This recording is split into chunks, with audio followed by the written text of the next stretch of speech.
Hey guys, welcome back. I hope you are having an amazing day. Let's get right into the stories. The first one is an entitled People Story. 3 years ago, tragedy struck our family when we lost my beloved mother. The pain of her absence was particularly heavy on my father's shoulders, leaving him alone in the house they had built together, which had once been filled with love and laughter. Seeing my father succumb to depression, my sister and I became increasingly concerned about his well-being.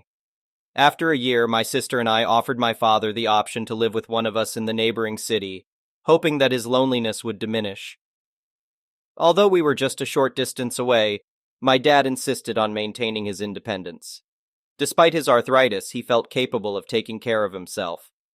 As a compromise, we found a cozy little house for my dad in the same city where my sister and I resided. The house my parents had called home was sold to a distant relative, ensuring it remained within the family. My dad settled into his new home, accompanied by his trusty 2016 Aveo car. Being in the downtown area, he could easily walk to nearby places, rendering his car motionless for weeks at a time. The young couple living next door took advantage of this situation and struck a deal with my dad to park one of their cars in his driveway. They had 3 cars, but only enough space for 2 in their own driveway. Despite the inconvenience it caused, my dad agreed to their request. Whenever he needed to use his car, he simply asked the couple to move theirs, and they always obliged, displaying politeness. While I wouldn't have been as accommodating as my father, the arrangement seemed to work well for them. However, one fateful day, when my dad planned to drive across town to visit a cafe he and my mom had cherished, he went over to the neighbor's house to request them to move their car.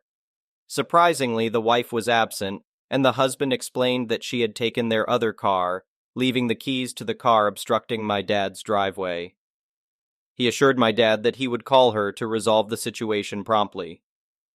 Unfortunately, this nice guy turned out to be anything but considerate. An hours passed, and the car remained immobile, casting darkness upon my father's plans. With his vision problems, it was unsafe for him to drive at night. The neighbor's behavior became increasingly inconsiderate, taking advantage of my dad's generosity. A few days later, my dad called me, inviting me to pick him up and join him at a car show. It was one of those gatherings where vintage vehicles paraded in a parking lot. My dad's passion for cars was rekindled, and I was delighted to see him eager to leave the house for once. I immediately agreed to his invitation. When I arrived at my dad's house, I discovered that the neighbor's car was blocking my dad's vehicle. He informed me that he had asked the neighbor to move it when he called me that morning, which was 2 hours before my arrival. I reassured him that I would handle the situation and promptly called a tow truck to remove the neighbor's car. Ever since my mother's passing, I had become fiercely protective of my dad. I could sense that he yearned for companionship, and it seemed like some people noticed his vulnerability and took advantage of him. I was determined to put an end to it. The tow truck arrived swiftly, and as the car was being hoisted, the neighbors finally emerged, shouting at my dad and questioning his actions. Calmly, I explained that they were no longer allowed to park in his driveway as they had been exploiting his kindness, and I wouldn't tolerate such behavior. The neighbor, now infuriated, launched into a lengthy rant, claiming that he didn't possess the proper documentation for the car and fretting over how he would retrieve it.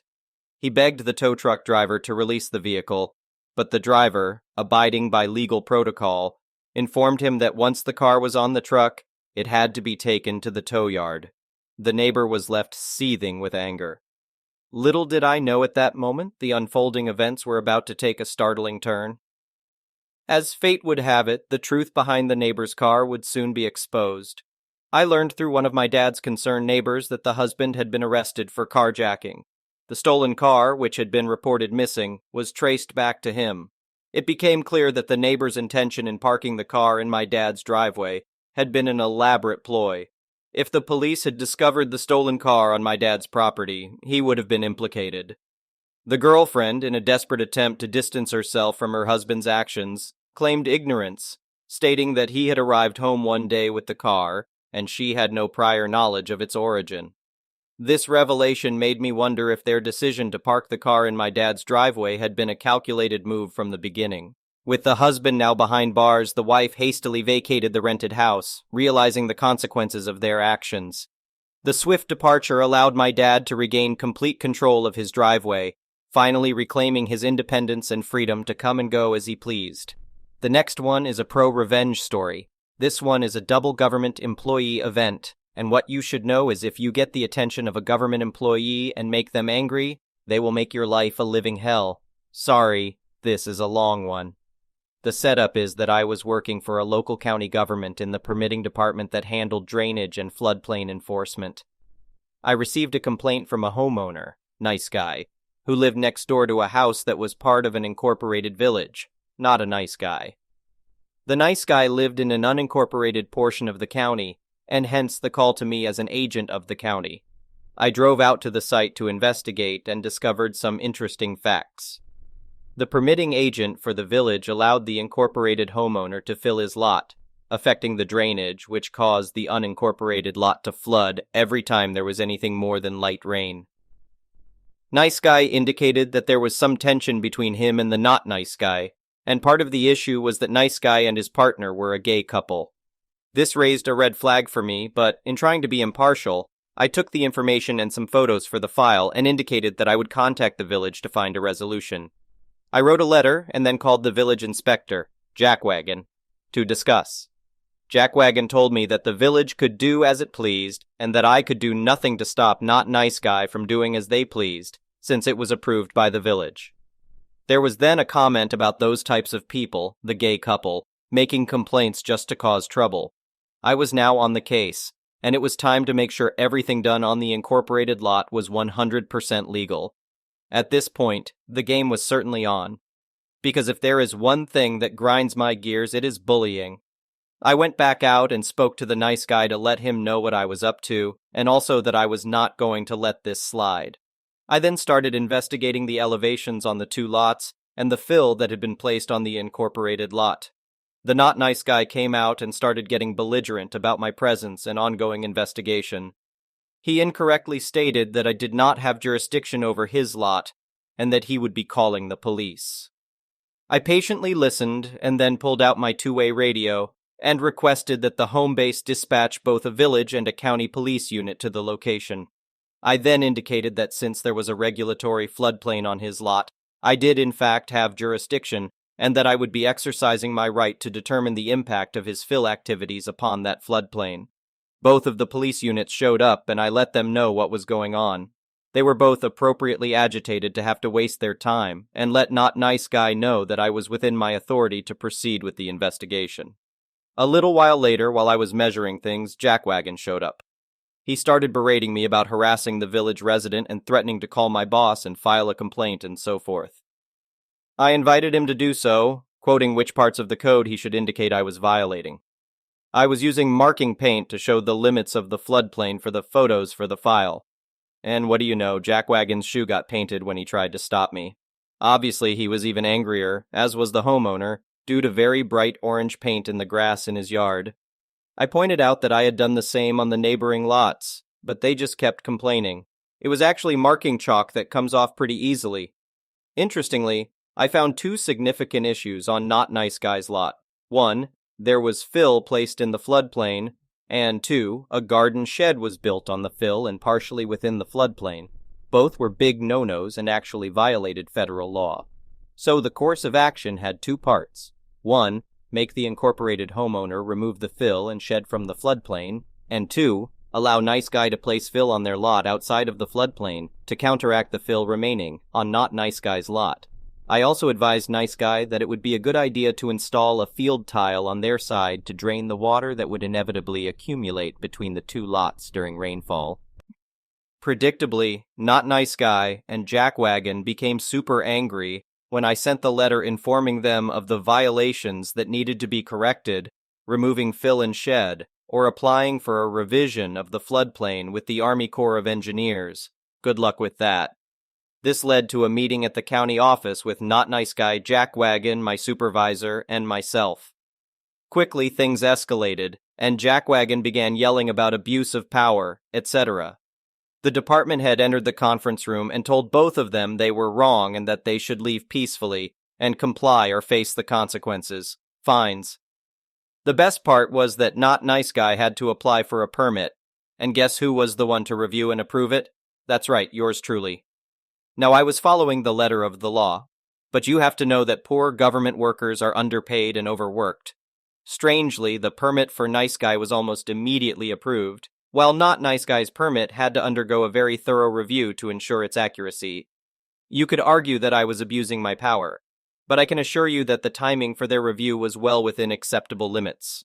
Also, how could I be held accountable for their misfiling 3 times before they finally got it right? Generally, if you behaved like a civil human and came to the office, we would help you get things done properly so that the permit would go through the first time. But Not Nice Guy decided he could do it all on his own, so it took him 3 tries. Had he come to the office, I would have provided him with the same level of service as others, but he chose the harder route. Therefore, I didn't give an inch when it came to the submission being perfectly correct. Ultimately, the situation was resolved, but it took a lot more effort than it should have. The moral of the story: don't be an entitled homophobic a-hole. The next one is a petty revenge story.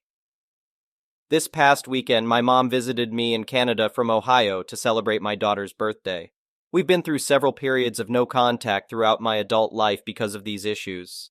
Then eventually I'd feel bad and let her back into my life.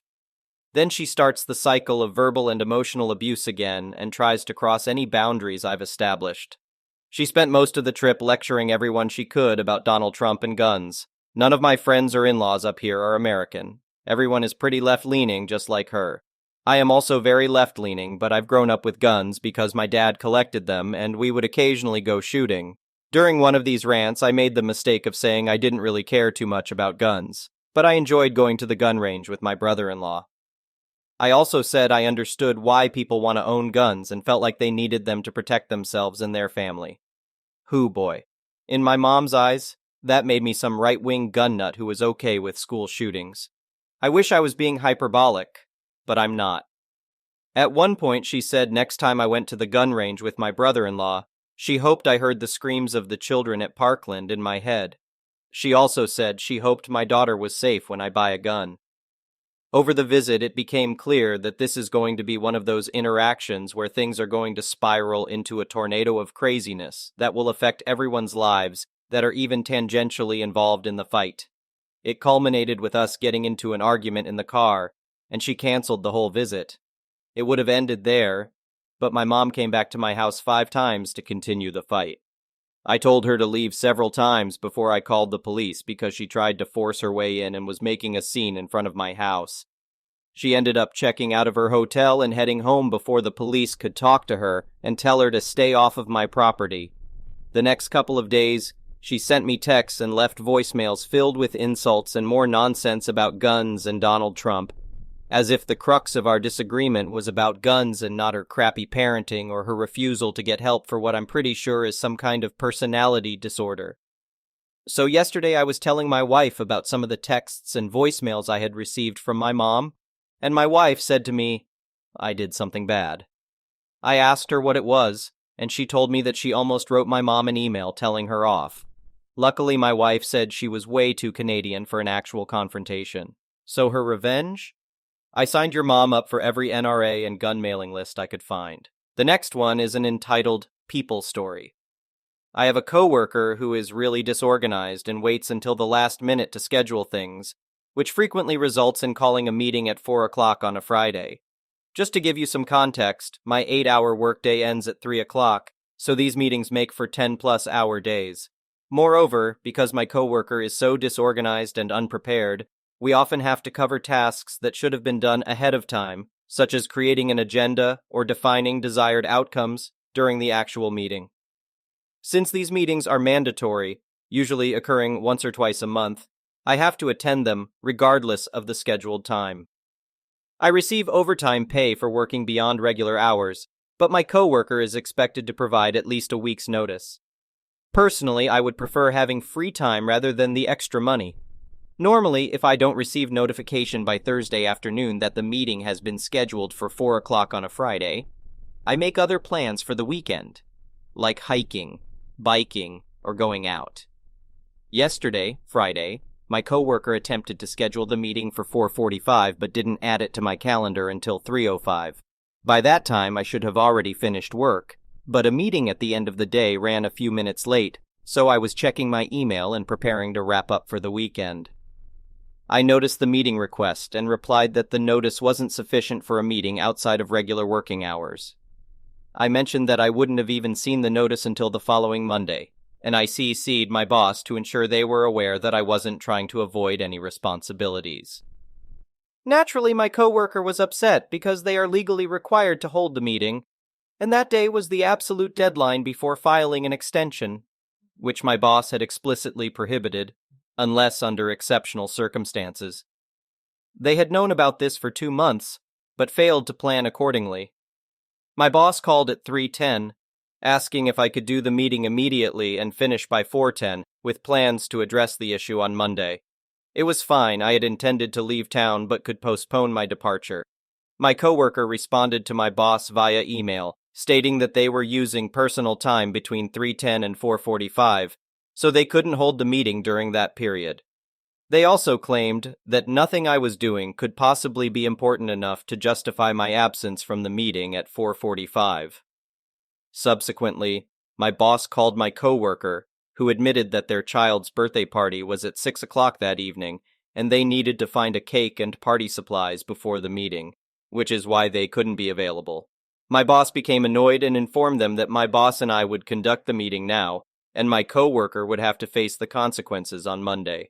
We proceeded with the meeting, which only took 20 minutes, and I left at 3:45. Later that evening at 10:15 p.m., my coworker sent me a text message filled with anger, blaming me for their predicament. They emphasized that as a person with children, I should understand that family obligations take priority.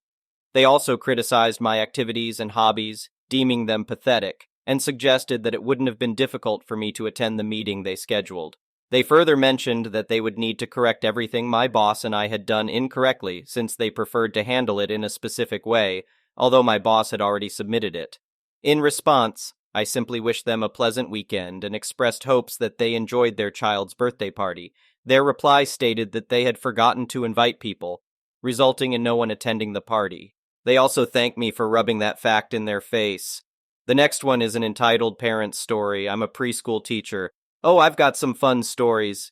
Today, a mom put in a complaint about me. Her kids are twins, 3 years old, and they're an absolute mess.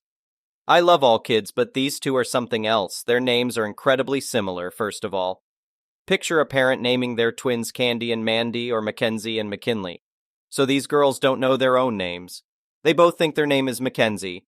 They came into my class not potty trained. They barely know any letters and colors, and have a low vocabulary even though they have an older sibling, both parents, and a nanny taking care of them. They hit and shove each other, pull each other's hair, and try to stick their fingers in each other's eyes. They have literally stepped on my other kids to get where they're going because they're so used to always having their way. One of them, McKinley, can be cute, and I had already made progress with her. She's using the potty by herself now, knows a few colors, and is starting to respond to the correct name. Then there's Mackenzie. This child literally clutches her pearls and looks offended if I ask her to do basic things, like clean up her toys, go potty, or line up for recess.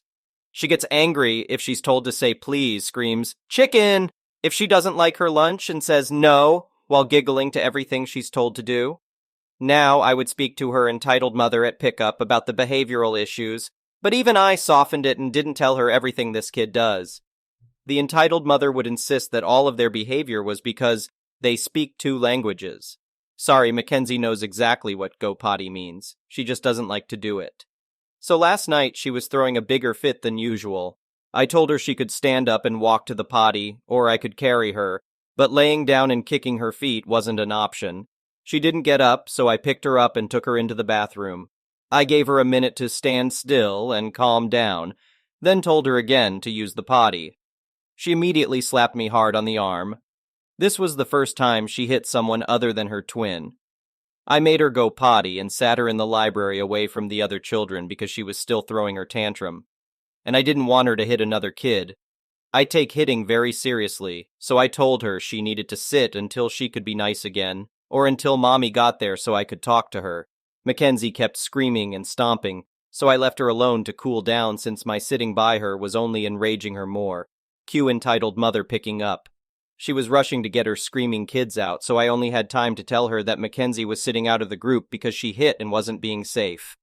The entitled mother asked why she'd hit, and I explained it was because she was refusing to go potty again. The entitled mother said, "Mackenzie, no, you need to be nice," and rushed them out. This morning when I arrived, the entitled mother was in my boss's office throwing a fit and demanding the twins be removed from my room. I wasn't there for the conversation, but my boss called me in later to talk about it.